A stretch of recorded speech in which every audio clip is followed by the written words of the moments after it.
All right, now I want to talk about marijuana and cystic fibrosis.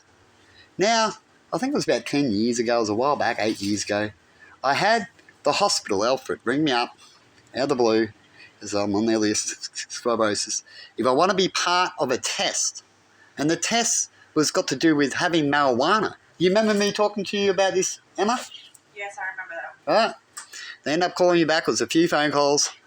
But I ended up saying I'm actually had marijuana and talked a little bit of my story on it and said I'll be actually a perfect example to go through this test. But I believe in the end, because I'm already on it and I've already been talking to them about it a little bit, they should probably went and checked it up, that I don't need to be on the test as I'm already on it and they only had a certain amount of numbers. That's what I believe, trying to think righteously of why they never let me go on the list.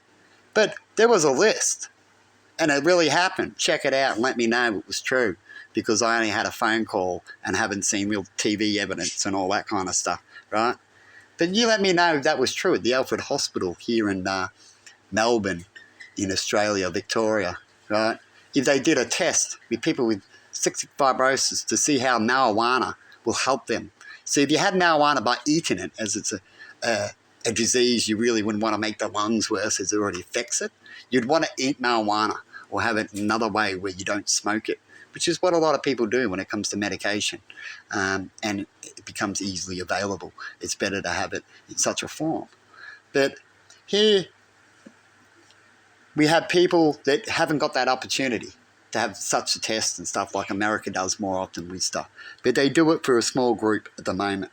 But while they're going through these tests, these poor people also have to sacrifice their license, which is sad, which there's no need to, but they do it because they've got a goal that they want to achieve no matter what, right?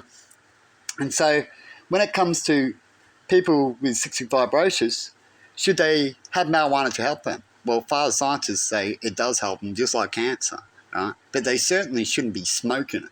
That's not a good thing, as it can make their lungs worse. But here's the key. Is it better for a cystic fibrosis person not to have it and at least smoke it, even though it's damaging their lungs slowly, but it gives them twice as more life? So it's damaging their lungs like a normal person, so you still get to live to 50, because a lot of people with cystic fibrosis die in their 20s, even younger than that. Pretty amazing, eh? But that's the society we live in. And now I'm in trouble, gotten into trouble on something technically that I could be having to help us and to help others. But then they punish us if we do such tests with them. Isn't that sad?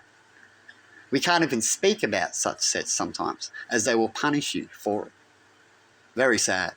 But good luck out there, people, and see you later.